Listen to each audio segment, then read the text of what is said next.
This device isn't a spaceship. It's a time machine.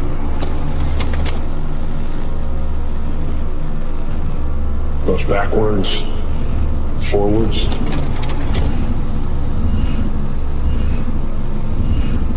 It takes us to a place where we ache to go again.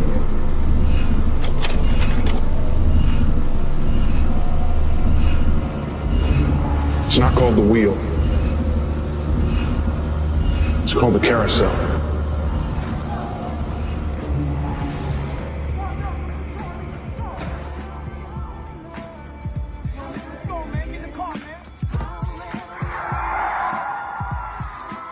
It was the best time of our lives. Yo, yo, yo. Okay. Good timing for this episode. I have with me today King Salmon, the old King Salmon. Welcome to the show. This is the first time you've been on the show. Hello. Welcome. Thank you for the invitation. You are a person on Substack. I'm trying to get rid of this stupid logo. There we go. Let me put my logo on here. You are a Substack whore, and you recently published a piece called Descending that I really want everybody to read. It's actually, I sort of had skimmed it before, but today I actually listened to it, which is actually how I digest everything now. I listened to it like with the Substack AI thing, and it's really extraordinary. It's an extraordinary piece, and it's a piece about you leaving Israel, and it's a very honest piece about how terrible Israelis are. But it's also not whining. It doesn't come off as whining and complaining at all. It comes off as a very sort of deep, understood piece about Israel, about Judaism, and those issues. And I really, really suggest everybody read it because it's short and it is like heartfelt and really good. So, obviously, all anybody wants to talk about now is Jews. Israel. And, for very obvious good reason, when you initiate a war against a massive nation like Iran, you better fucking expect people are going to be pissed about it. And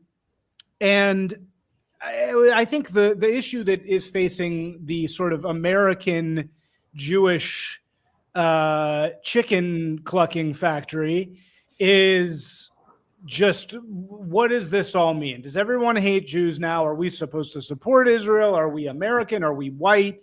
What is going on right now? It seems like everybody suddenly hates us. If we think about where we are right now compared to compared to before October 7th, it is unbelievable. It's unbelievable how quickly the paper tiger of people being afraid to criticize Jews disappears. And what I want to talk about is this article published by Alana Newhouse, the editor of Tablet magazine, that seems to be going viral, titled Zionism for Everyone, which is addressing all of these issues. So anyway, this is all coming to a head right now, and you are the absolute perfect guy to come and talk about these things because you wrote this really beautiful essay called Descending. So where should we start, King Salmon? Well, I'd start by saying thank you for the kind words and thank you for the invitation. And I guess let's dive in. Okay. So let's start with the Alana Newhouse piece. So what is she arguing in this article, Zionism for Everyone? I'll put it up. So I would summarize it as kind of, they hate us because they ain't us. It's kind of like it's an argument that like Zionism is a national movement of the Jewish people to reclaim their ancestral homeland, so on and so on. And basically the reason why everybody's so obsessed with it right now is because, she opens with this line from Welbeck's Submission, which if you've read it, it's a book about, it's a dystopian future where France is conquered by, Muslims and is ruled by Sharia law. And there's this French guy who's like, he's dating a Jewish woman, and this Jewish woman makes Aliyah to Israel. And he's like, well, I don't have an Israel to go to. Well, and then so she writes like, well, yeah, because it was France. It used to be, but you let it get fucked up, and that's on you. So she's basically making an argument like, you all can shit on Zionism all you want, but the reason you're shitting on it, if you dig deep enough and realize, is because you're all just deeply envious that we have our own ethno state, and you all just want your own ethno state that you have allowed to be diluted by mass migration. And well, that's your fault. Fuck, is that really true? Is that what I sort of got halfway through it. Is that really what her final conclusion is? I was thinking her conclusion was going to be everybody should be more Zionist, but seriously, she's just saying you're fucking jealous of us. Is that really her fucking conclusion? That's the gist that I got. I mean, Oh, maybe I'm just reading that. Maybe I'm reading too far in. Alana. Not a good idea. Not a good idea.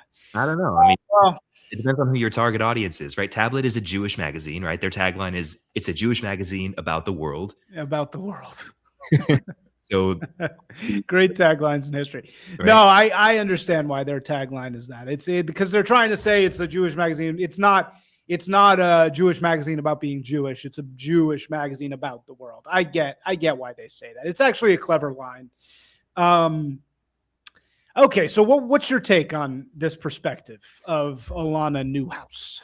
Well, I mean, full disclosure, I am, in fact, a Zionist. I do, in fact, support the right of the state of Israel to exist as the national homeland for the Jewish people, despite the fact that I spent 13 years there and decided it wasn't my cup of tea.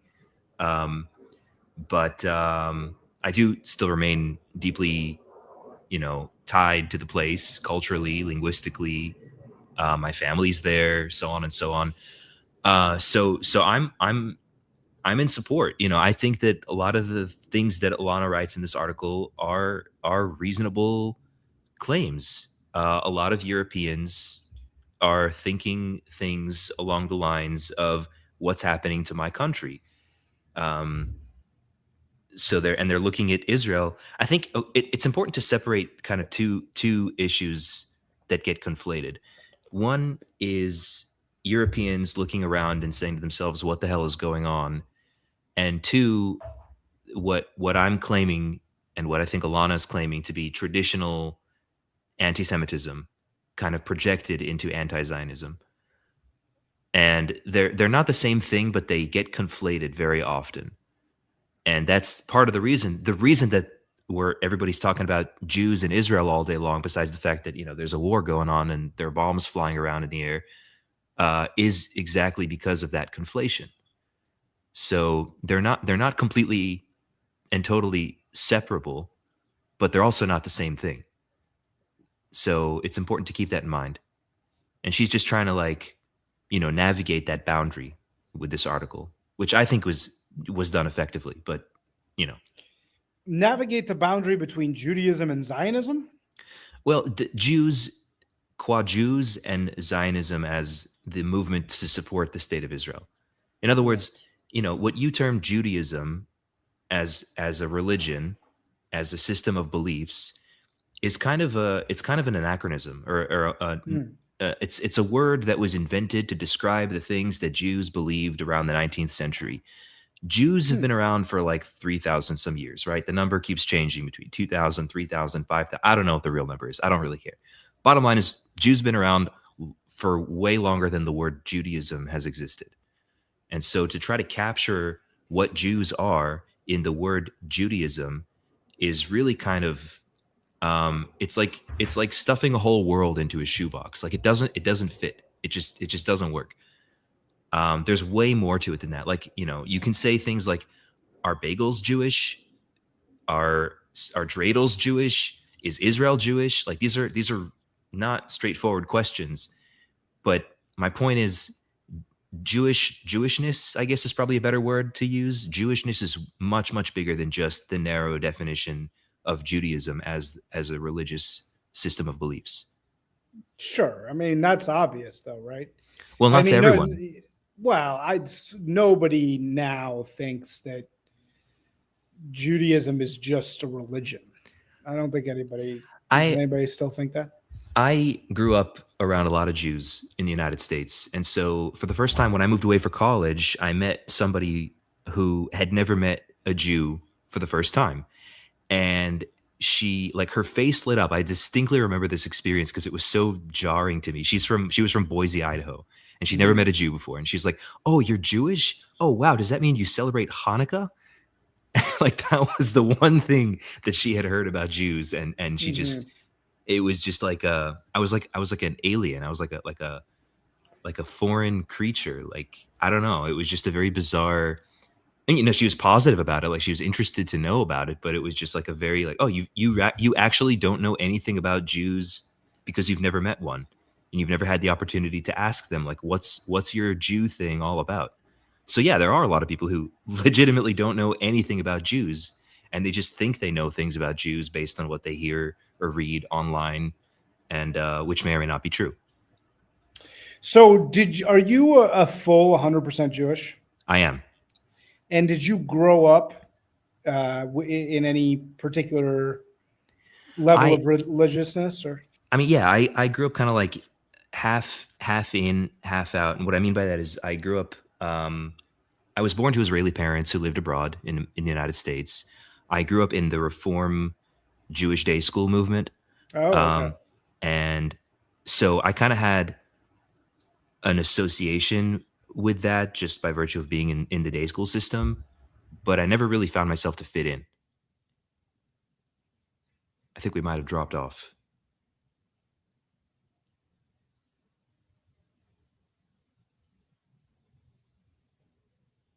Hey, sorry. Hello? You there? Yeah, yeah, we lost you for a minute. That was really weird.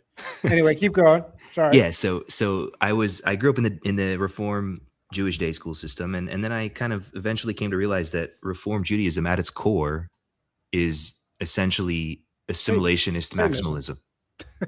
Yeah, Pure evil. it's That's okay. That's all you pure gotta say. evil, sure. Yeah, I wasn't a fan, to be frank about it, and so Yeah. so I kind of went in the opposite direction. it. Zionism being the, So you you were know, born to Israeli parents, but in America, if I'm understanding. And you yeah, grew up Reform with Israeli parents in America.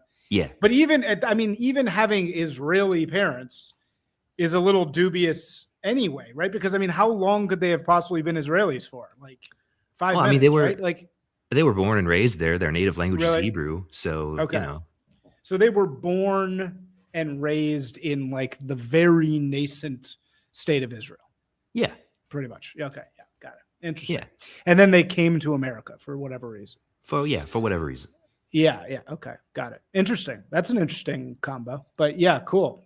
Yeah, but I mean, the point is that I basically grew up between these two worlds. Like, I was an Israeli abroad. I was in this Reform world, but I didn't really identify with it. And I kind of had to look for myself. And in my mid-20s, I kind of packed a suitcase and was like, I'm going to Israel to figure this out.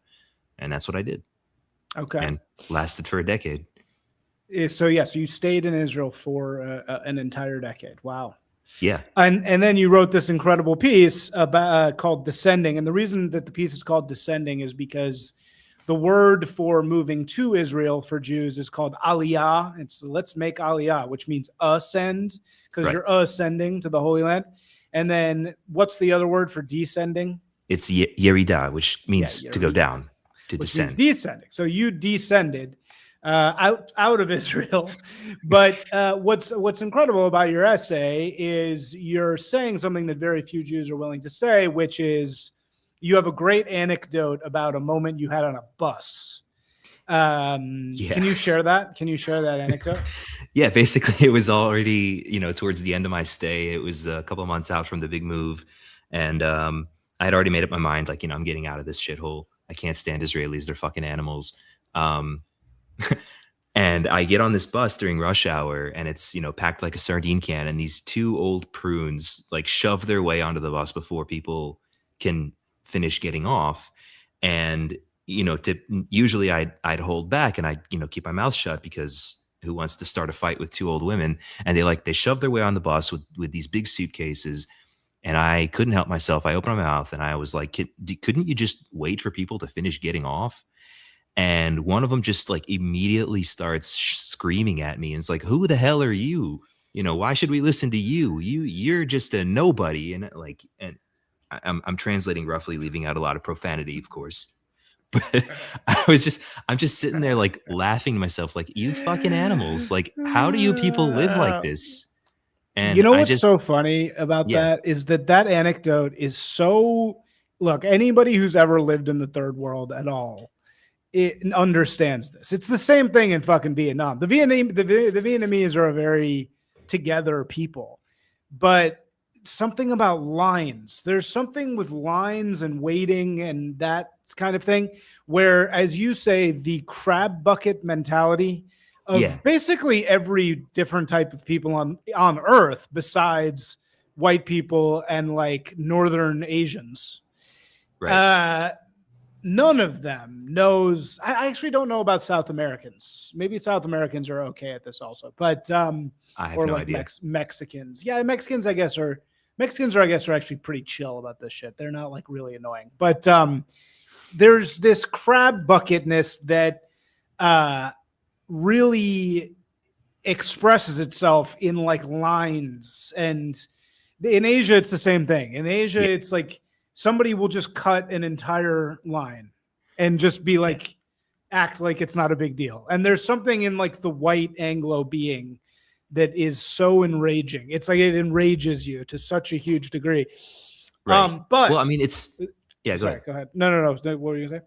I just think, like you hit the nail on the head. It's like it's that third world mentality. It's the scarcity mindset. It's like, if I don't run to the head of the line, me and my family are going to starve to death. Right.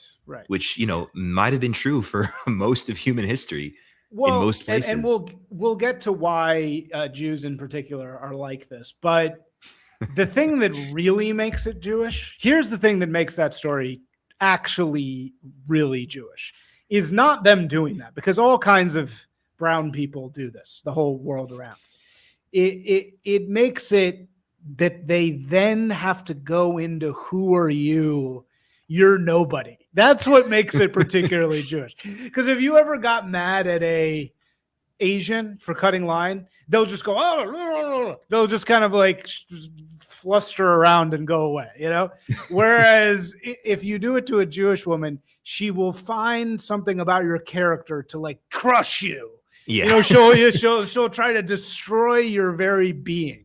Yep. And that's what really makes it. That's what makes it particularly Jewish. That's interesting. I didn't think about that. Yeah. There's this thing in the Jewish soul that is just undeniable, and I have it just as bad. I have it very badly myself, so that's how I know. Where you need to, it's dominate is not the right word. But it's like you need this it's like this rage. It's like there's this like rage at the world, you know, and there's this like rage of this feeling of, it's this feeling of being taken advantage of for some reason, or this like deep fear of being taken advantage of. And it's like people call Jews cheap. Jews are not cheap. The Dutch are cheap. The English people are cheap. They're cheap as fuck. They're horribly cheap. Jews aren't cheap. Jews just can't lose. They cannot be in a situation where they feel like they've been snubbed or somehow treated less than, like that drives them fucking nuts. Yeah, and I mean, I mentioned this in the article. There's this Hebrew word friar, which literally translates to like someone who got gypped, essentially. No pun intended. It's somebody. Yeah, right. What does the word literally derive from? It derives from somebody who would visit prostitutes. Somebody who goes to prostitute is a sucker, basically, because they're paying for something that anyone else should be able to get for free. Oh, is that friar? That's interesting. It's like John. It's like calling somebody a John, or like like a rube or something. Yeah, basically. Nice. That's cool. Yeah. So the question is, where does this come from? Where does that thing come from? You know what the anti-Semites and the Jews agree on, right? It's the one thing that they can agree on. That there's something wrong with Jews. There's something unique, deeply wrong. Something unique about the Jewish people. It's like what would a rabbi say? A rabbi would say, yeah, there's something wrong with the Jewish soul, right? They Right. would say you have a yearning. They would say there's something broken in your soul. Yeah. And also But an there's anti-Semite would say that. yeah, They would say that exact same thing.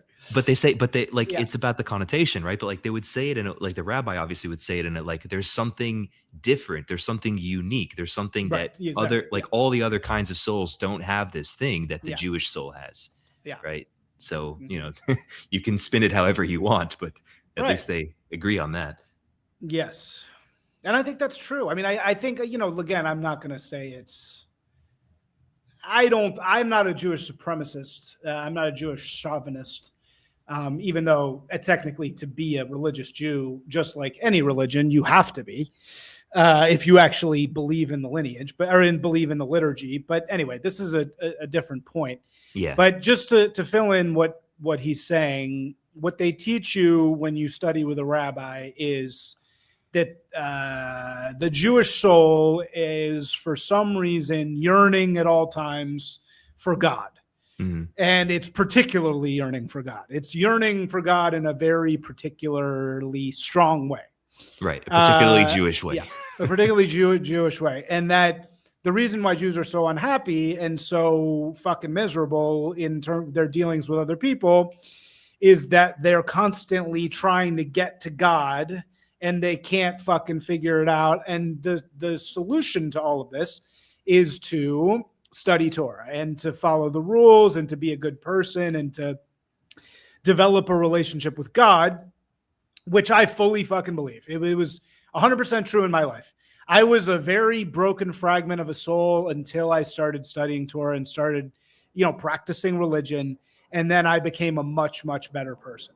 And Right on. and I think that's when I look around and I see Jewish misbehavior, I'm always just like, hey, Barry Weiss, how about trying to do the Torah a little bit? Like, how about you actually do that instead of trying to save Israel 24/7? It's like Why not do the book part? it's amazing. It's you a lot of anti-Semites will look at like all of the dropouts and be like, see what the Jews do, see how bad they are. It's like, Yeah. okay, it's like looking at all the like Right. I don't know, maybe it's not a good example, but like all the Harvard dropouts and be like, oh, I see what Harvard produces. Look at these Harvard people, right? And it's like, and the solution really is in the book, because the book is all about this exact thing. Yeah, it's all in about it's about like Jews fucking each other over, killing each other, doing terrible things to both themselves and others, and like how God punishes you, like for doing that. Right. So that's what's kind of so interesting about this. But beyond do you think that there's an argument to be made a little bit like, how black people have better bodies because slavery? Sure. Are Jewish people a little bit like, it's like the status seeking ones survive, whereas the Jew that owns the bar just gets killed in the Holocaust, right? Whereas it's like, I think the grubby one is the one that survives. I think there's definitely some truth to that. I mean, it's a very controversial line of thinking, right? That there was some sort of selection pressure on Jews, given the history of persecution and oppression and so on. Only the most, the shrewdest, the ones who were able to get out of it were able to survive. Like there is something to that. I personally think it's plausible. I don't know if it explains everything about Jews, but it certainly does kind of feel true, if you know what I mean. Oh, so there you are. You just cut off for 1 second. You said it feels true. Yeah, it feels rough, like a. It doesn't explain everything, but it can explain some things. Yeah, of course. I think. So tell us more about your experiences in Israel and why you left. Specifically. So, I mean, I should probably start with why I went there. It was a young 20-something hero's journey, I guess you could call it. I was looking for myself. I was looking for my place in the world. I had just made the decision to drop out of college. I was studying at the time.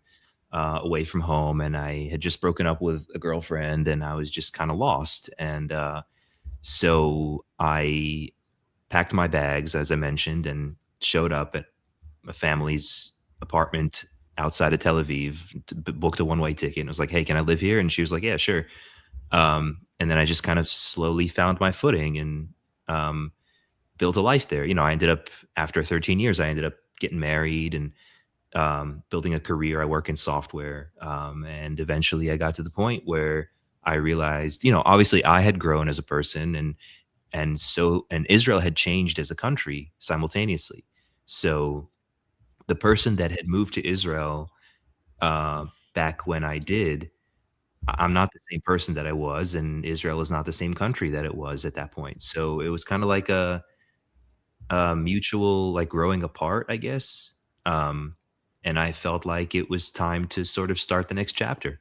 So I had sort of things had started to get on my nerves more and more. I think I mentioned this in this article. I used this analogy of sandpaper, right? Like, at first you get off the plane and immediately, like, someone rubs your face with sandpaper and you're like, oh wow, that's so exfoliating. That's so refreshing.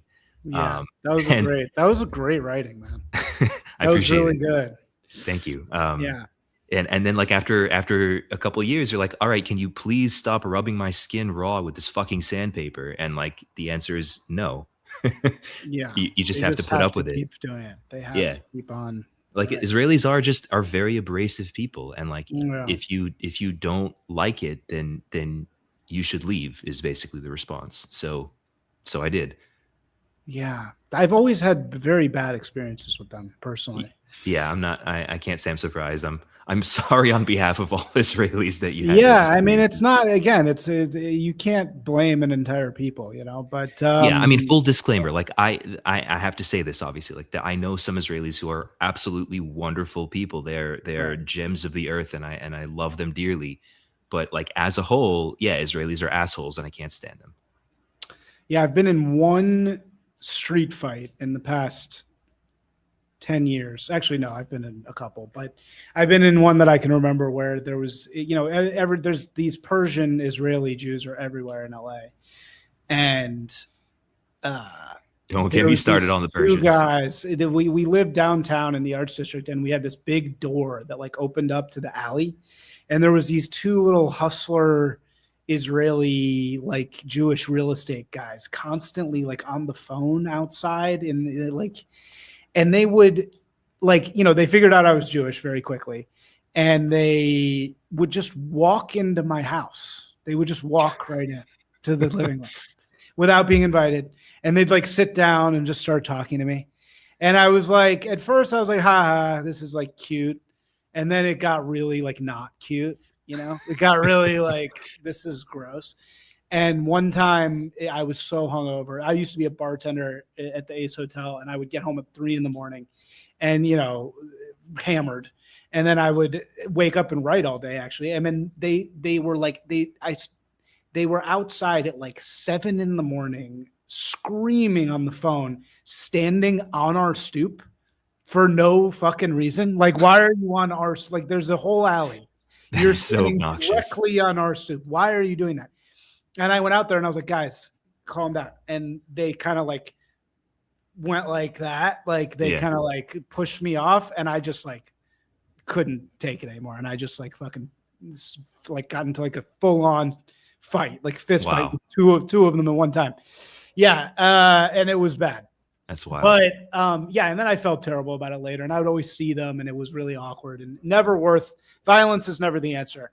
So But, here's the thing. yeah. Here's the thing. Like, you had this negative experience with these two Israeli guys who were clearly assholes.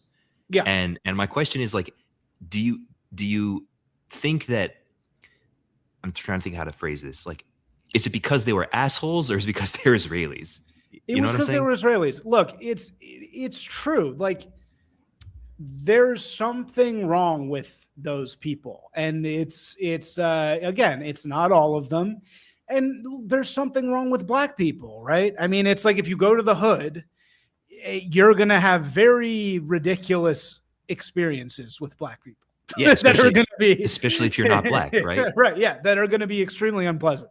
Right. And it's one of those things, man. It's just a way that people are. I think the vast exception to this is white people, right? I mean, white people, it's more that everyone has these idiosyncrasies, basically, besides white people.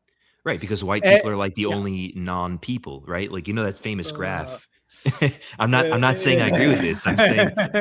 I'm not saying I agree with it. I'm just saying it's like there's this famous chart of like, identity and association and like in-group preference. And like every yeah. group has like a positive in-group preference except for white people who have a negative in-group preference. Like they actually prefer out-group, Yes, they prefer the outgroup, and which is insane, right? well, and by the way, white people can be equally unbearable, and being around large groups of white people, even rich ones, can Maybe be really, particularly rich ones. really, really annoying. And white people have definitely a group annoyingness of their own that is fucking also unbearable. Well, But it's here's my very question. non-aggressive, right? It's very it's never this type of thing where, there's this aggression, there's this Unless they're need. drunk.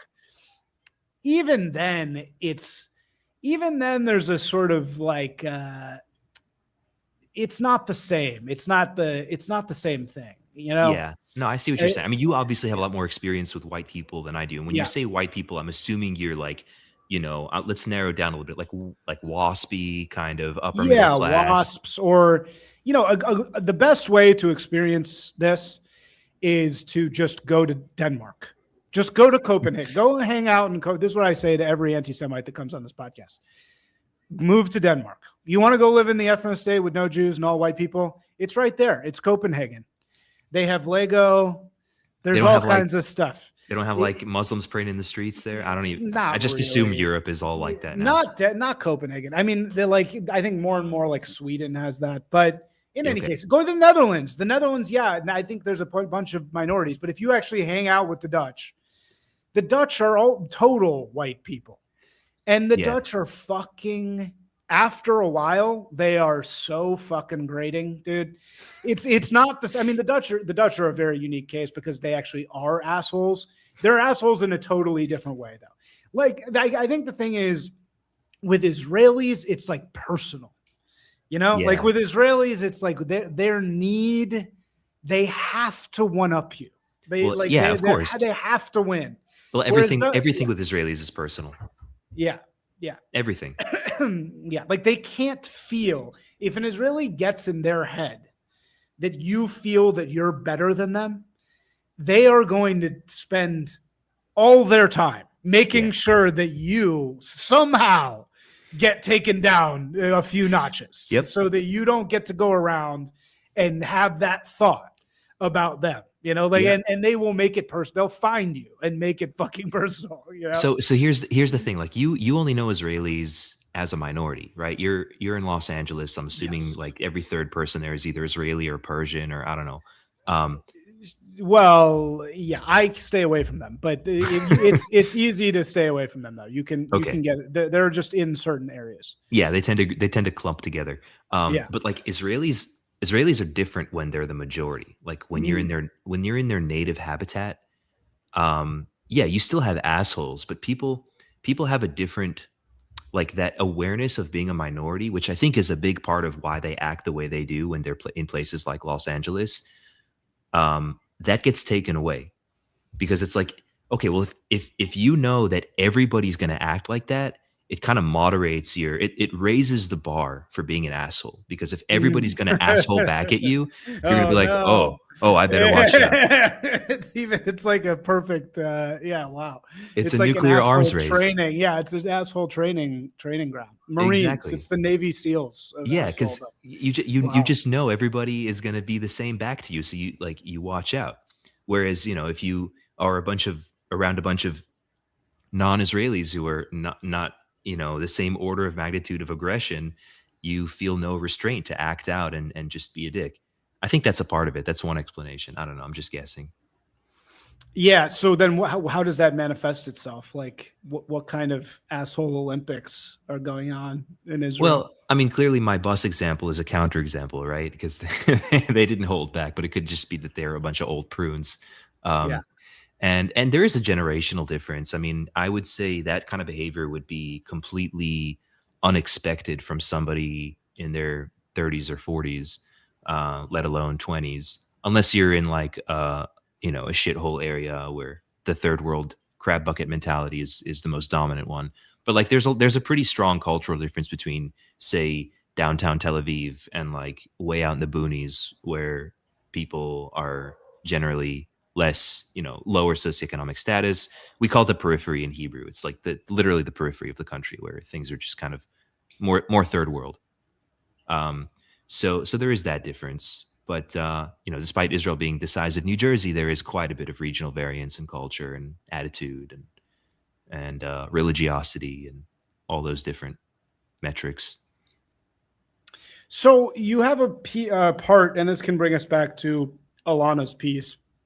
You have a part in your really fantastic piece where you talk about at the deep core soul of every Israeli, there's this sort of voice saying, what if it doesn't work out? Yeah. And what's incredible about your piece is that you're doing this thing where you're kind of suggesting that feeling of what if it doesn't work out is related to the outward misbehavior of Israelis. Like it's kind of, they're not really separable. So Yeah. do you think those two things are related? That do you think the fear that this is not really going to work out and that we're going to ruin it? Like, are they basically thinking, fuck, we're not going to pull this off? Yeah, absolutely. Absolutely. I think that is definitely an element to it. And I think it's almost like at a subconscious level, like Americans, like it would be inconceivable to the average American that their country could just be erased, right? Like, okay, so let's say Cold War, Soviet Union, nukes, like, okay, they drop a bunch of nukes on New York and LA and whatever. America's a continent, man. Like you can't just sink a continent. You know what I mean? Right. Yeah. Well, you can get rid of Israel. Like it's technologically feasible. If you nuke Israel enough, or even if you drop enough conventional bombs, you can turn the place into a non-viable shithole pretty quickly, basically overnight. So and that was that was a legitimate fear. That's a legitimate existential fear that a lot of people had and continue to have. And it was true in 1948, and it was true in 1967, and it was true in 1973, and it continues to be true until the present moment. I've got family members who are, as we speak, sitting in a bomb shelter. Wow. That last night they got woken up like 3 or 4 times because of incoming ballistic missiles. I myself had this experience over the summer. We were still in Israel during the last Iran war, and I'm sitting in there with our 6-month-old baby in a reinforced concrete room, listening to air raid sirens go off at 3:00 in the morning, Jesus. and I'm like, holy shit, you're waiting for the boom and you hope it doesn't land near you. That's literally, if that's not existential fear, I don't know what is. Wow. And it fucks with your head. It really fucks with your head, even in ways that you don't necessarily expect or can predict. But do you think, though, that's where the assholishness comes from? I think it's partial explanation. Again, like these things are not monocausal, right? There's a lot that goes, like there's the whole Jewish soul thing, which is absolutely true. There's the whole existential fear. There's this whole like, what if it doesn't work out? And additionally, what if it's our fault? Right. There's a book in the Bible about the destruction of the Second Temple, and it's a very poetic, beautiful, and tragic book about how God is not mentioned in that book at all. It's read every year on the traditional holiday of the 9th of Av, which is the Jewish month of Av. Lands usually somewhere in August. And Jews basically, the tradition is Jews sit on the floor and they read this book. And the book is basically an account of the destruction, and it's very graphic, it's very visual. And the whole book, the premise of the book is like, we brought this upon ourselves. And so there's a long-standing tradition in the Jewish psyche of, if something terrible happens to us, maybe it is actually our fault. Maybe it's because we didn't, keep the commandments like God told us. Maybe it's because we fought amongst ourselves. Maybe, the Roman Empire is not mentioned once in the Book of Lamentations, even though it was them who totally destroyed Jerusalem, right? Like every historical account corroborates this. But in the Jewish account of the destruction of Jerusalem, it's the Jews' fault for getting into Right. a civil war. So it's sort of like And this is the Book of Lamentations. yeah. In Hebrew, it's Echa, which is Lamentations. It's like the Hebrew word literally translates to how, as in, Is this how did not this part happen? of the Tanakh? It is. It's part of So this is one of the first 5. No, the Tanakh is Torah, which is the first 5, Nevi'im, which is prophets, Okay. Ezra and Jeremiah and all those guys, and then the Ketuvim, which is the writings, which is like the book of Esther that you read on Purim, and Lamentations is one of them, and Psalms is one of them, and Okay, so Lamentations is the story of the destruction of the Second Temple by the Romans, yeah, or the First Temple, the Second Temple. Second Temple. I'm pretty Oh sure. wow. Okay. Yeah, and because that's after the Torah, obviously. it's after the 5 books. Yeah, it's way later. All right.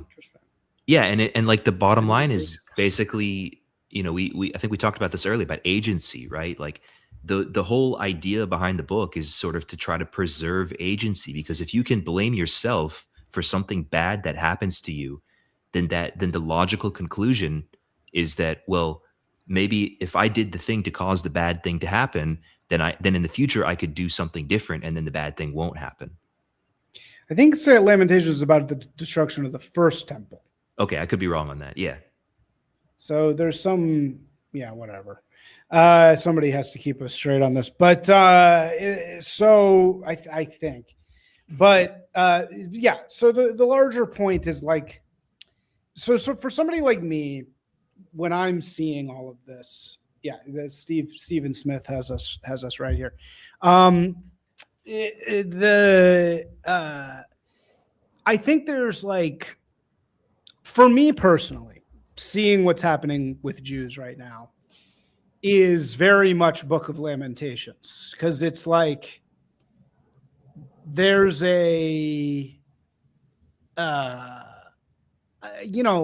I have been astounded by the Jews around me, whether it's my family or friends or whoever, their like total inability to accept criticism at all, right? Or to not as an individual, but as a Jew, right? Even lefty Jews, right? Even your most New Yorker ass lefty Jew, right? Who loves criticizing Israel, right? He's going to criticize Israel all day. Right. There's a total inability to see the interests, the self-interests of the Jewish community as negative ever, right? And that's the complete, and of course I have this divide in my brain, in the center of my brain, because I'm half Midwestern WASP, which is like the most self-denying, congregationalist, basically communist-brained white person. You know what I mean? Who's like, we are nothing. Our interest doesn't matter at all. There's like nothing could be more abhorrent to my father's family than like ethnic self-interest. Yeah. Like that is like the most disgusting thing to them. It's low class, it's evil. It's, that's why it's like everybody says, oh, the post-war order Nazis. The Nazis are abhorrent to Anglos, because Anglos are a sea people. They're a mercantile people. They're very mercantile. They don't like being. They have no blood and soil pride at all. That's just not in their fucking nature. Right. Like even in the heyday of the British Empire, it's not like there was a lot of like English nationalism going. No, it was like explicitly anti that. Right. Yeah. It was kind of like, hey, we just want to do business. Like we're doing business, like that was kind of their vibe.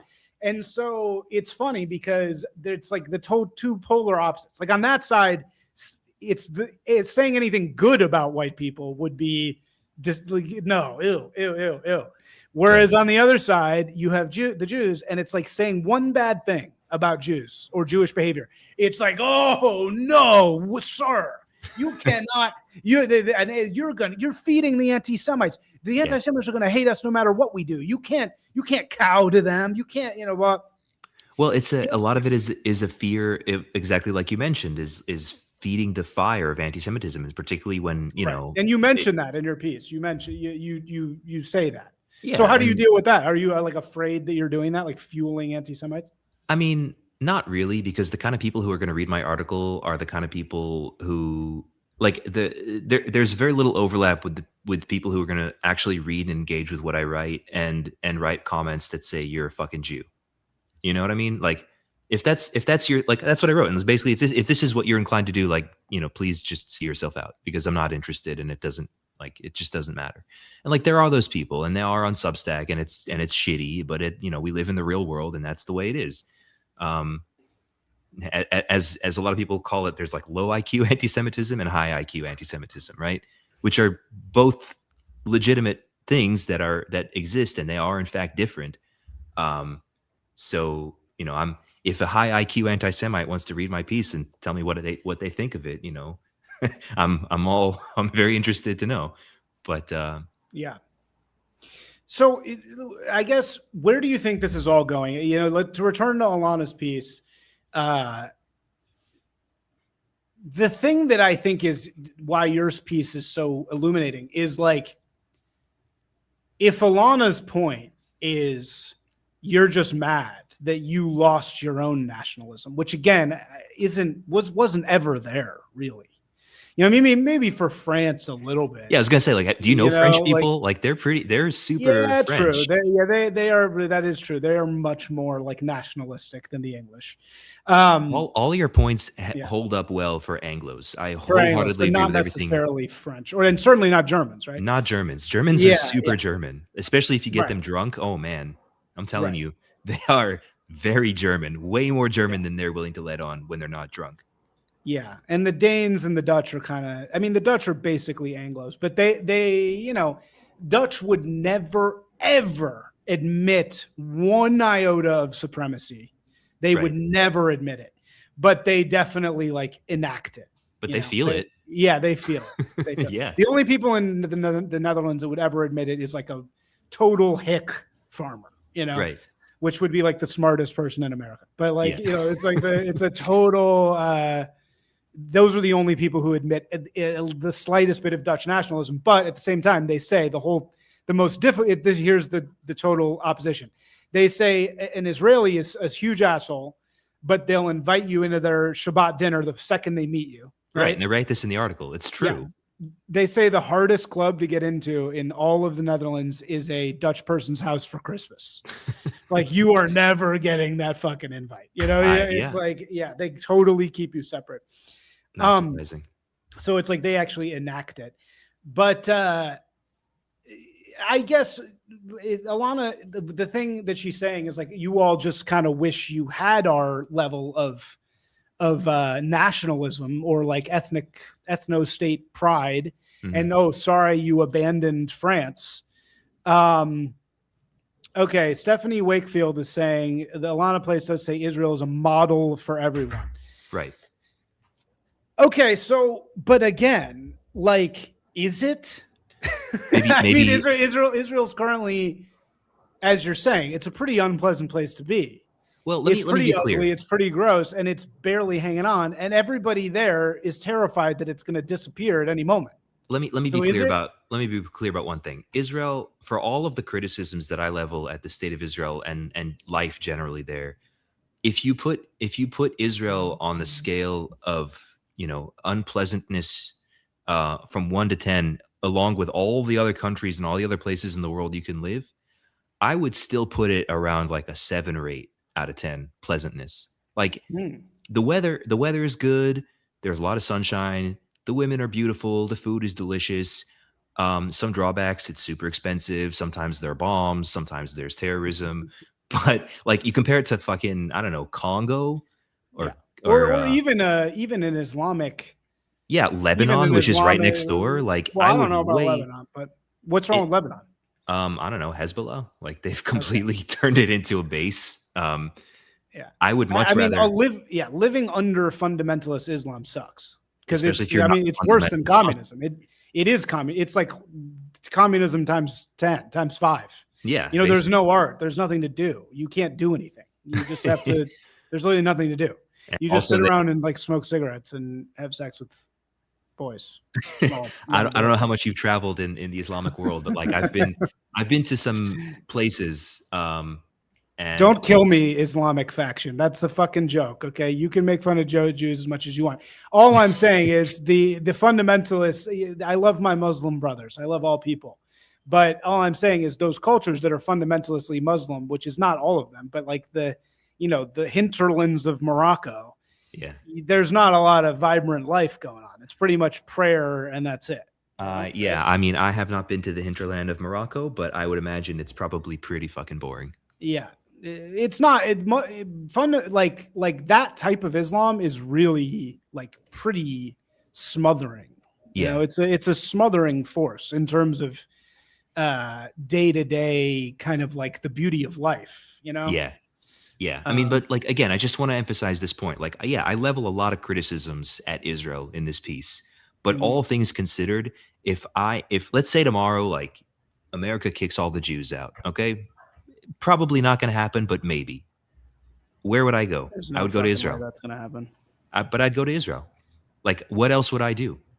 There's nowhere else I'd rather go. Yeah. Given all of the shit and all of the things that I mentioned, again, you know, it's a place with a lot of problems, but it's sort of like, you know, that saying is like, you don't love your children because they're smart or beautiful or academically, or like you love them because they're yours, you know? And But so is this is what I don't really. Israel has been ours for 5 fucking minutes. It's it's been it's been ours for no time. in the grand historical scheme, yes. I don't know what happened back in the day or why the Jews, for whatever reason, stopped being a militaristic people and stopped having. I don't really know why they lost Israel. Why did they lose Israel? Well, that's a whole can of worms. Why did they lose it in the first place? I mean, the first temple was destroyed because the Babylonians were bigger and stronger than them. That's basically it. And so, like, the Babylonians went around blowing shit up and raping and pillaging, and they got to Judea, and they're like, okay, well, we're just going to keep doing the same thing we've been doing to all these other peoples, and all the other peoples essentially assimilated into the Babylonian Empire, except for the Jews. I see. So the real question is like, why didn't the Jews assimilate? And the answer is because the Jews are different. They're assholes. Yeah. Right. Yeah. Okay. All right. And then the second temple was the Romans. Right. And the Romans, and then after that, then what happens? When did the Jews actually leave the geographic region of Israel? Do we know that? Well, it's contested historically, but the general archaeological evidence points to what is currently today the land of Israel, the historic kingdom of Judea and the northern kingdom of Israel, was majority Jewish until around the 2nd century of the Common Era. After which point, it either there were incursions by the Romans. Of course, they destroyed the temple, and then there was a mass exodus. After that, Christianity started gaining a foothold, and then fast forward a couple more centuries, Islam started gaining a foothold, and over time, what was once a Jewish majority became a Jewish minority. There's always been a Jewish presence in the land. There's always been Jews living in places like Jerusalem and Hebron and the north and the Galilee. So it's not like Jews entirely, completely disappeared. They just stopped being the majority and they stopped having political sovereignty until 1948. But yeah, so the answer to your question of why did the Jews leave? It's because they got kicked out. And why did they stop fighting? Because there were thousands of years of Jewish actual military. Right. I mean, I know that even, of course, there's a story of Saul and Jacob. Who's Saul? Possibly. It's not Saul. Esau. Esau's brother is Jacob. Yes. Yeah. Right. Yeah. Yeah. Jacob and Esau. So there's I read the sort of like Hasidic illustrated Tanakh. Not or whatever the first 5 are. Just the first 5. The Torah. That's the Torah. The Torah. Yeah, there's a different name for it though. It's like the Midrash. The Midrash is the sort That's of the after commentary. That's after. Yeah, that's the commentary. I can't remember. This was the Chumash. I think it's the Chumash. Chumash. Chumash. Yeah. So the Chumash. Yeah. I read the Chumash with my daughter. So that's the Torah. That's the five. But it was like it was great. It was like the illustrated like super Hasidic one. Yeah. So it's like it's got all the hardcore Hasidic interpretations of everything. Yeah. And there's this moment between Esau and Jacob where Jacob goes off one direction, Esau goes off the other direction. Of course, they're fighting, and Esau sort of becomes, in a way, the father of the Gentiles, of the Goys, and Jacob becomes the father of all the Jews. And they say at that time, at least the interpretation in the thing, and that must come from the Midrash, actually, is that the Jews will be the people of the word, basically, right. And the sons of Esau will be the persons of the sword. Right. So even dating back then, there was this idea that Jews are basically like a non-violent, like they're not really a militaristic people. Even right. That's that interpretation. But in those eras, there were wars and stuff. The Jews were actually fighting. Of course. Yeah. And then they go a very long time without that at all. They basically become this totally non-violent group. Yeah. For a very long time. And I don't know where that happened or like how that happened, right? All I'm saying is it's like Alana's piece is sort of, I know, for like a soup, for lentil soup, red lentil soup. It's pretty good. The food is good there. No, so Alana's piece is sort of like this thing of like, oh, Israel's a model. Israel is not really a model for anything, right? I mean, it's not going very well. As you're saying, there's this fear. I don't really think, do you think Israel will survive in this format? Well, I'll put it this way. Whatever happens going forward in the next century, there are going to be Jews living in what is today the land of Israel. Whether they have political sovereignty, whether they have a military, I don't know what it's going to look like, but I do know that there will be Jews living there. Definitely. In some fashion. What kind of life they're going to live, I couldn't tell you. But again, the Jews went back home and they're going to stay there. That's as far as I can tell. That's non-negotiable. But as you said, there have been religious Jews there for like a very long time. But and you're right. They're never going to dislodge them. They just, you'd have to kill every single one. Yeah. Which you're not going to do. I mean, it would be basically impossible, because they're so committed to what they're doing. But those people aren't really the ones. They're not manifesting the state of Israel. Well, they weren't up until very recently. I think October 7th. I mean, you interviewed Baruch about this. Yeah. Yep. And he, he's a good guy. He's an interesting guy to talk to. He's one of those guys who you're talking about, who's basically, he's not going anywhere.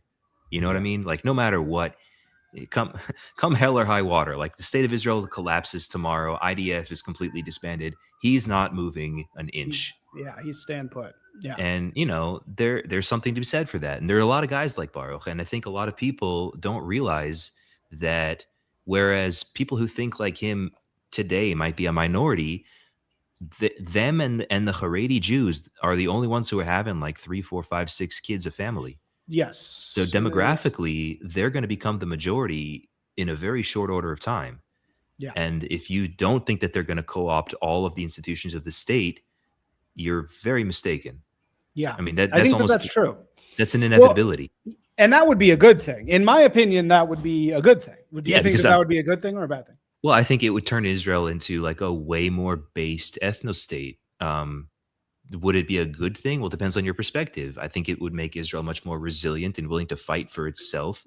I think it would make it a lot less likely to have these sort of like, nebbishy Woody Allen type of Jews talking about Israel. It will definitely strain the relationship between American Jews and Israelis. Like, they'll continue to grow apart, and they might not even have anything to do with one another for most intents and purposes. But the flip side of that is like, if you want to make it in the Middle East, you got to play by the local neighborhood rules. That's very well said. And I'm having this is like dawning on me right now that if that was allowed to happen and you just let the Haredi do their fucking thing, that would match the tenor of that part of the world so much better. You know what I Yeah. mean? It's like it would be much more extreme in terms of its Jewishness, but actually that would be probably respected a lot more by the local milieu. You know what I mean? Than I would think whatever so. like the globo homo state of fucking Israel is. You know? Well, yeah, I think, look, when you get these Israelis go on and get interviewed on the news or on podcasts or whatever, and they're talking to an American Jewish audience who's generally, liberal, left, highly educated, doesn't know that much about Hebrew or Judaism or any of that stuff, and they want Israel to be like this, kumbaya kind of place where anybody can be whatever they want, which is like, okay, maybe in some neighborhoods of Tel Aviv, sure, but the rest of the country, even today, is not that, like, at all. Is Israel, like the real Israel? I hesitate to use the phrase "real Israel" because neighborhoods of Tel Aviv are just as real Israel as anywhere else in the country. But like the people who serve in the military, the people who are infantry, the people who are like driving tanks in Gaza right now, like my former boss, okay, he's a dude whose family moved from Yemen to Israel like a couple generations ago. They've been in Israel for like 3 generations now. He has 2 kids in the military who are infantry commanders who spent the better part of between 24 and 25 in active combat in Gaza. And they would come into the office every now and then when they got off duty just to like get lunch with their dad. And they'd come in uniform and they'd bring their guns with them. And like, I got to talk to them for a little while. Like, how's it going? Like, what's going on over there? And they would tell me these stories that are like, holy shit, man. Like, this is legitimate, actual combat, like door to door, urban combat, literally digging through tunnels, looking for hostages. These are Jews doing these things. And it's like, it's so distanced, it's so divorced from what like Americans or even American Jews think about Jews. And like the way, what you were talking about, the whole military aspect of why did the Jews stop fighting? Well, you meet one of these guys and talk to him for 15 minutes, like you realize, okay, I guess they're back. Mm-hmm. Jews are fighting again. Yeah. Well, and and I think it's kind of a inertia thing. It's like the longer you do it, the easier it'll get. It's, the longer it goes on, the more that culture will sort of set in place, right? And it's funny because Herzl, the founder of Israel, or the founder of the Zionist movement, was super inspired by the Prussians. He was like a Prussian fanboy. Right. And the Prussians were, of course, also the inspiration for Hitler, ironically enough, because the Prussians were like just a militaristic people completely. Right. Like they were like the modern day Spartans. Everything was just for war.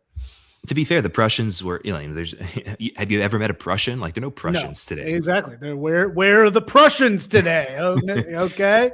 So the Prussians, like Prussians? Prussia was a state, right? Yeah. And it had a culture and it had institutions. I think it was Berlin, though. I think they were the Germans, right? I think Berlin was the capital of Prussia. Yeah, they were Germans. I think they were German speaking. But yeah, they were northern, like up into the Baltic states. I think that was Prussia. I'm pretty sure. Yeah. But yeah, I mean, like, first of all, Herzl was a secular Jew, right? He was not familiar with Hebrew. He was not familiar with religious Jewish practice. Right. Yes. He had come from a family of secular Jews who had been secular for several generations, as far as I remember. And I think, if you talk to Israelis today about Herzl, if they even know who he is, they might not. Like, the Israeli education system has completely tanked, by the way, which is a travesty in and of itself. And that's a whole other area of discussion. Why is that? Why is it tanked?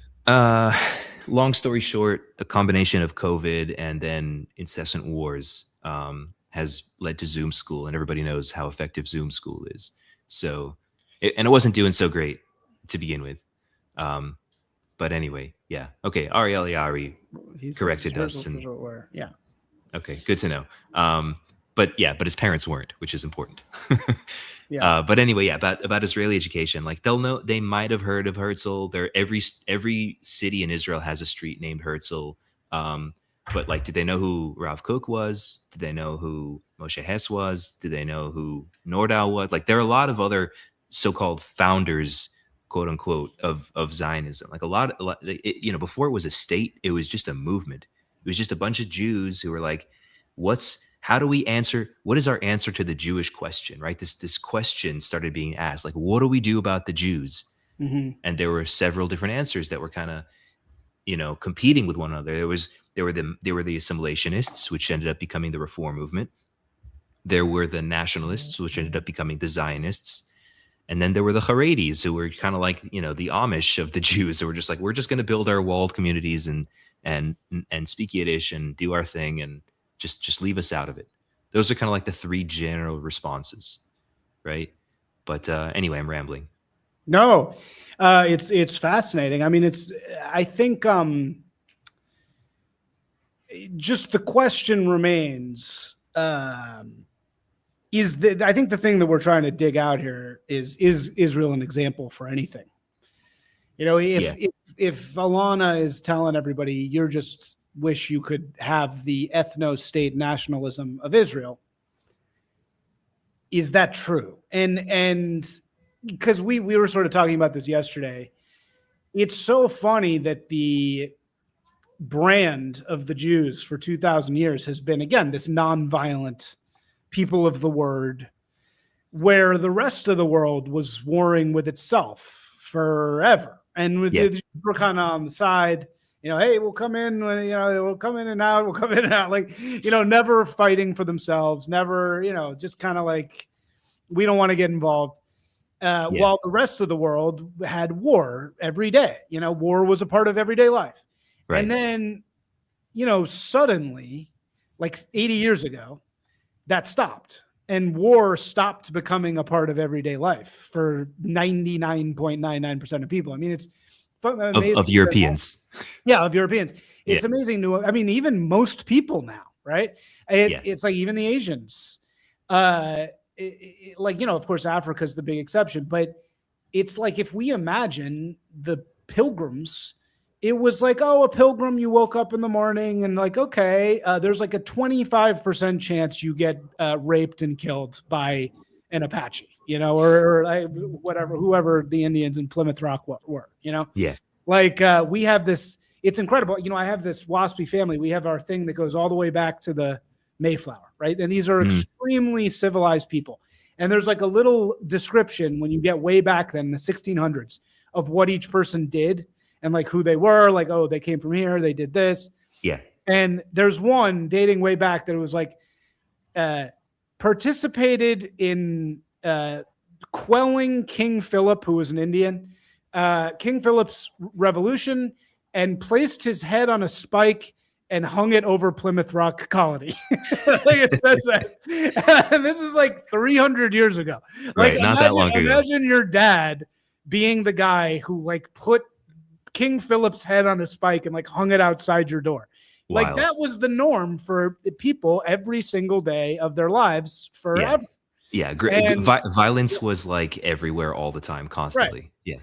Yeah. But the Jews were kind of sitting it out forever. Yeah. Now the Jews are the only ones doing it. Now like they're the ones living this primitive, violent life, and everybody else is like, "Whoa, chill out," because they don't have anything to do with it.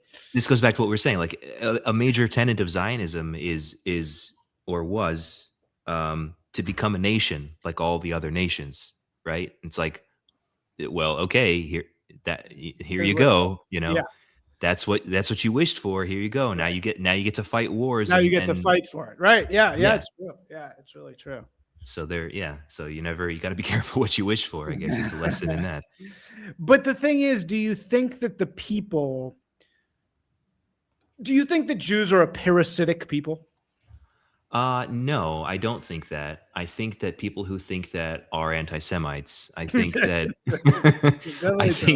I think that the Jews are a unique people in history. I think that the question of how did the Jews survive all of the things that they've been through is a legitimately interesting question to ask, and I don't know the answer.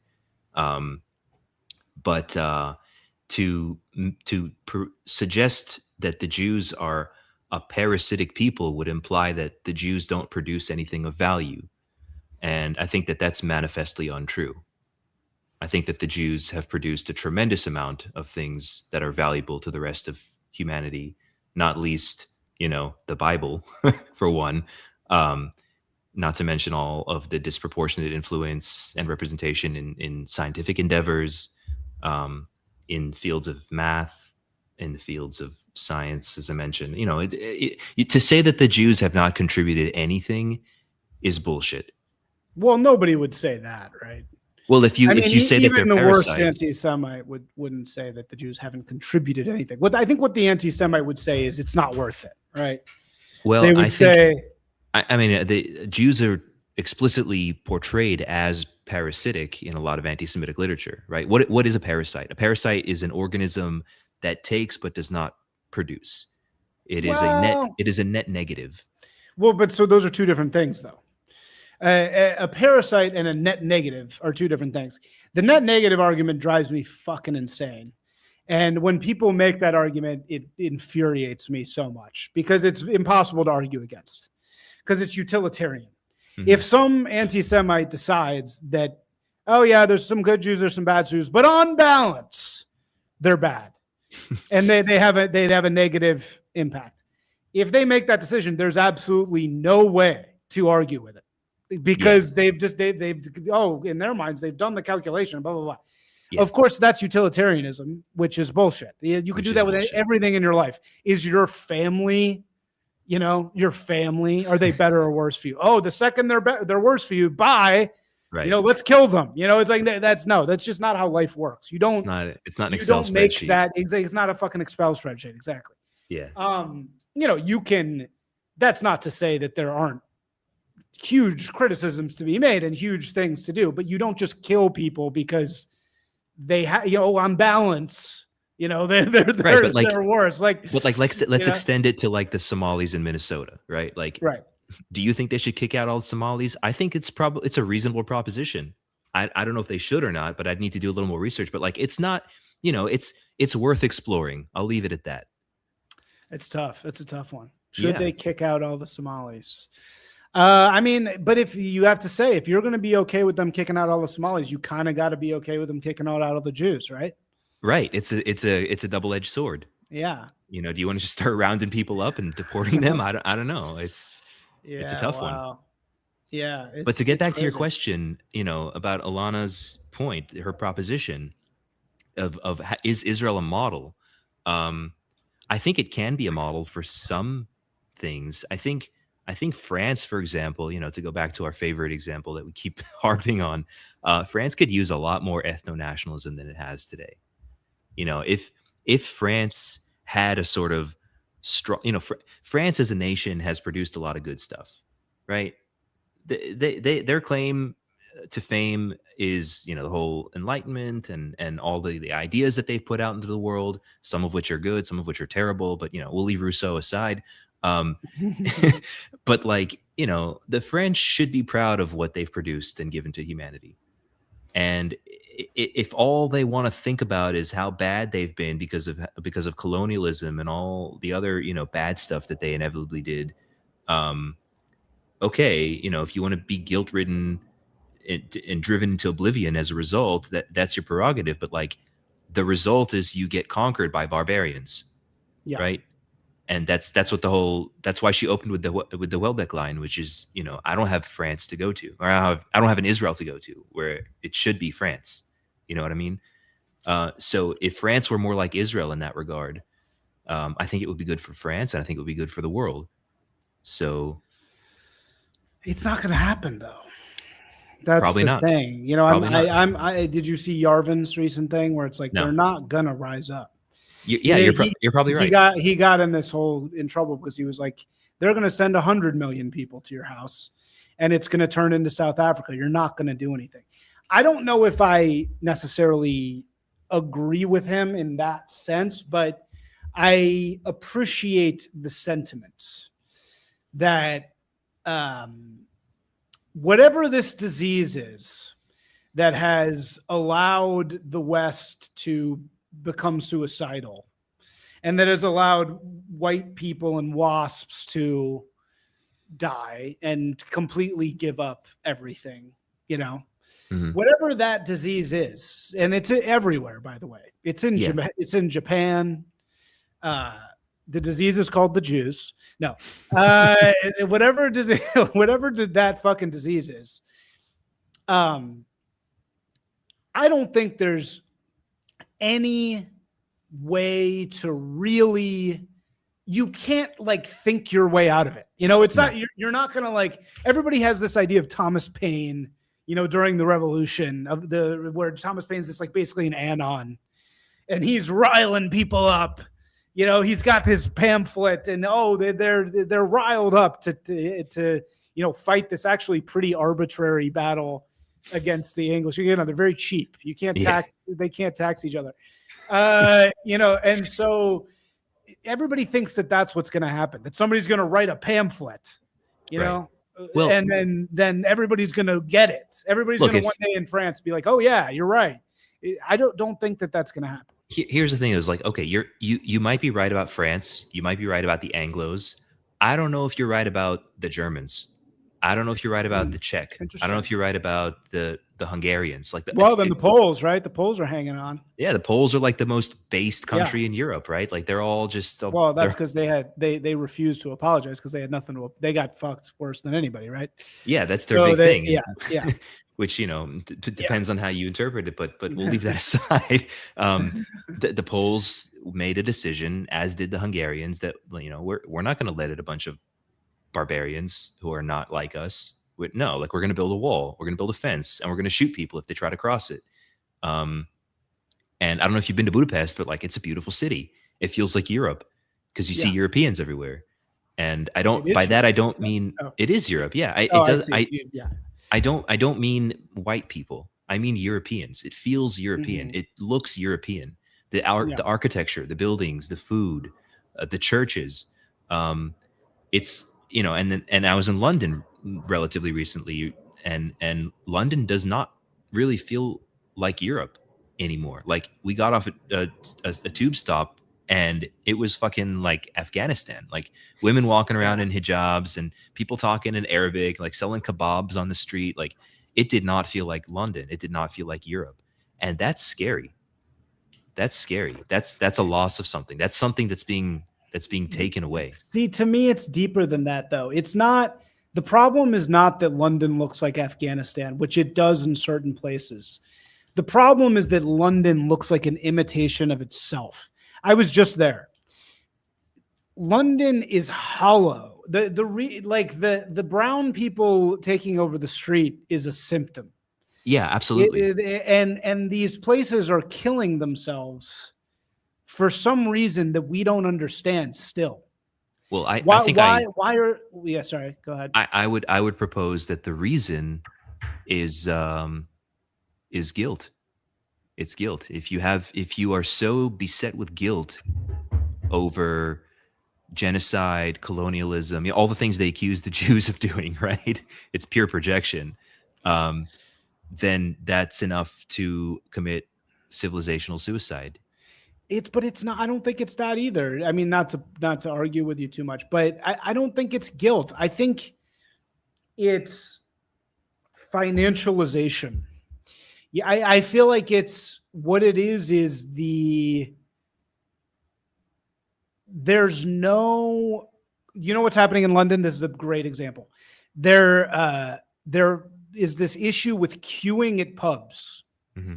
So pubs in England is like the whole thing. And even more than ever. Now it's like pubs are like that. We're doing pubs. Like this is an English pub and we have the food and it's a meat pie. Like they're really, really trying to hang on to these pubs. And pubs, the whole thing is you go to the bar. This is like, you know, this is everywhere in the world gets this from the English. You go to the bar and you kind of push your way in and you get a drink and that's the whole fucking dance, right? Right. Now people are queuing, making a line to get to the bar. I think I saw you write something about this. which Yeah. people view as like deeply anti-English. Yeah. And no matter how like woke you are, people are infuriated about like people queuing at the pub. Why are people fucking suddenly queuing at the pub? Why? Yeah. That's a good There's question. some answer to that, and it has something to do with monoculture. It's something to do with this low common denominator monoculture that's just like infecting everything in the fucking world. Oh, you mean global homo? Global homo, right? Yeah. It's fucking global homo. Yeah. And that force is so fucking powerful. And I don't think that we like even understand it really fully yet. But well, I think the fact that it has a label is a good first step. Global homo. Because I said it, and you were like, "Oh yeah, exactly. That's it." Like, you know exactly what I'm talking about. I know exactly what global you're talking about. homogeneity. I mean, it's like it doesn't have to be global homosexuality. It could be global. Right. It's intentionally ambiguous, and it can mean both of those things. Right. Yeah. And I think going back to the whole Zionism for everyone argument. If you go to Israel, there's a little bit of global homo in like parts of Tel Aviv. But you go outside of Tel Aviv, like there isn't any. It's gone. Like people don't even know what it is. It's very, very not present in most of the country. And I think that that's appealing to a lot of people. Yeah, totally. Sorry, somebody's asking about a t-shirt. Is this Protestant?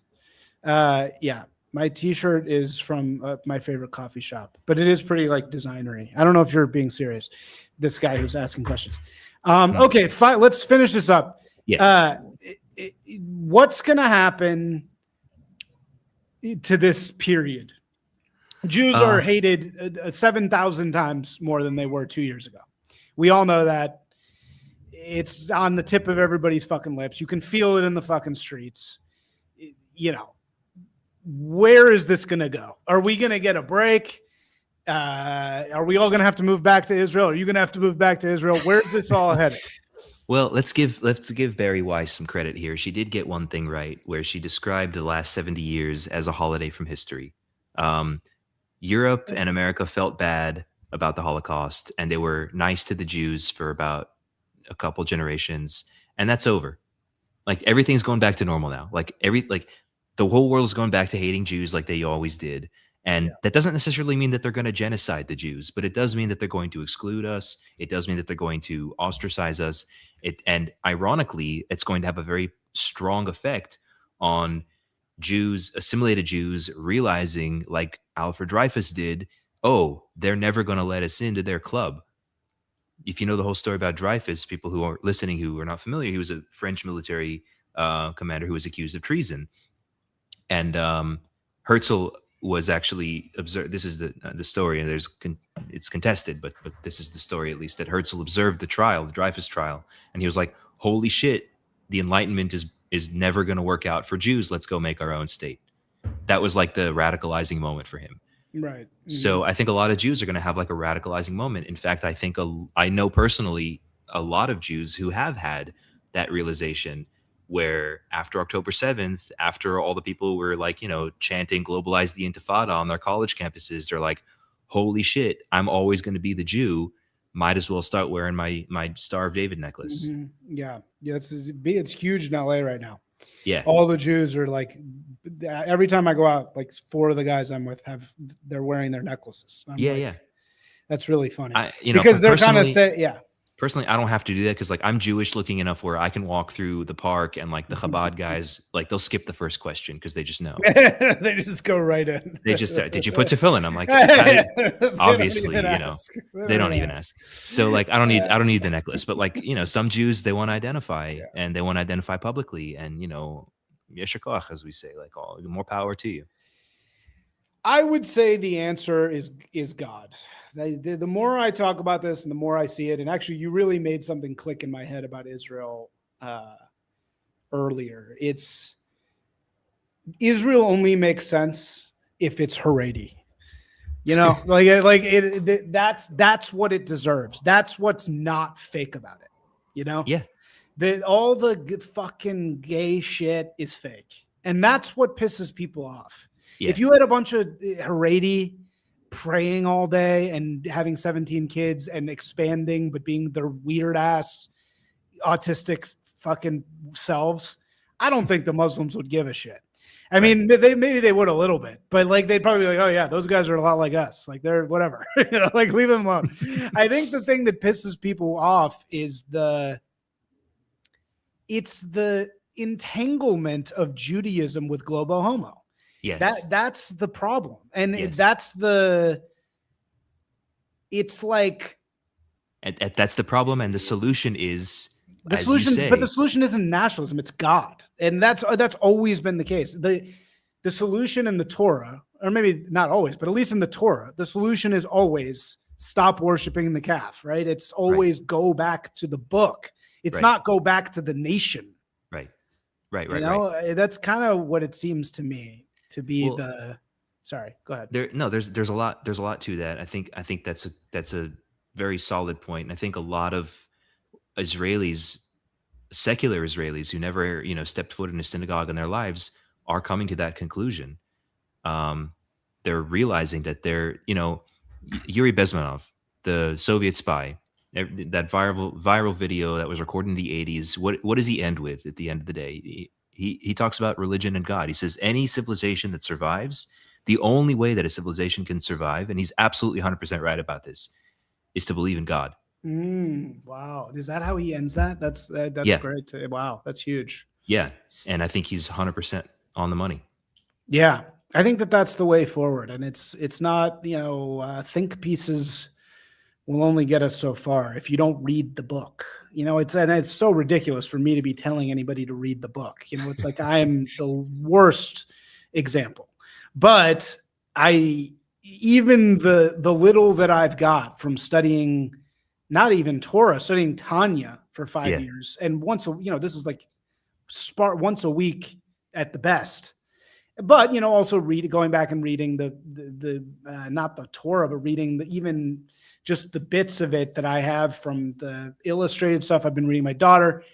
It has completely organized things for me, and I think yeah, that that's kind of what is to me like missing in the Jewish discourse is like either you're a complete religious person who's completely sectioned off, or you're like a cultural Jew, and it's like one or the other. It's right. And well, I think it says a lot that you're drawn to Chabad and you've been learning specifically with Chabad, because Chabad is one of the only, really the only religious Jewish organization that does outreach, right? They try to reach people who have not had the experience and the learning and the immersion that religious Jews who are brought up in the culture have grown up with since day one. Well, they're the only people that'll have me, man. I couldn't go to That's what I'm saying. Reform. Like if Reform wouldn't have me, I'm way too fucking racist. And the real Jews wouldn't have me. I'm a fucking Michelin, unclean. I don't do any Jew shit. Yeah. So this Chabad's my only option. But it's really been fantastic. Yeah. Do you have a practice now at all? I would not call myself observant, but I mean, there are a lot of commandments. Having a family is one of them. I have a family. I do I do Friday night, dinners. I say the Kiddush. Like I do that. I learn. I study. That's a big Jewish commandment.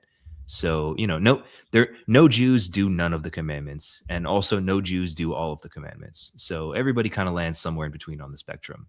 That's kind of how Yeah. I see it. And I think Chabad is to borrow a globo homo term, very, very inclusive in that regard.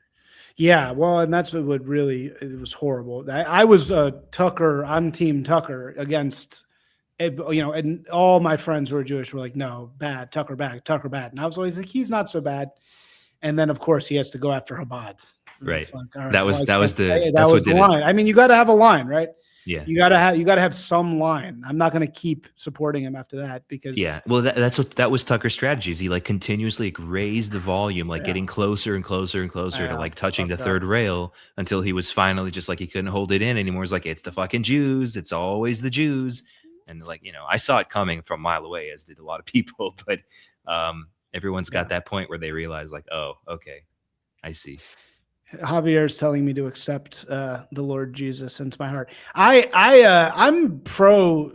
not against Christians. What do you think of? Last question. What do you think of Jesus Christians? What do you think of that whole?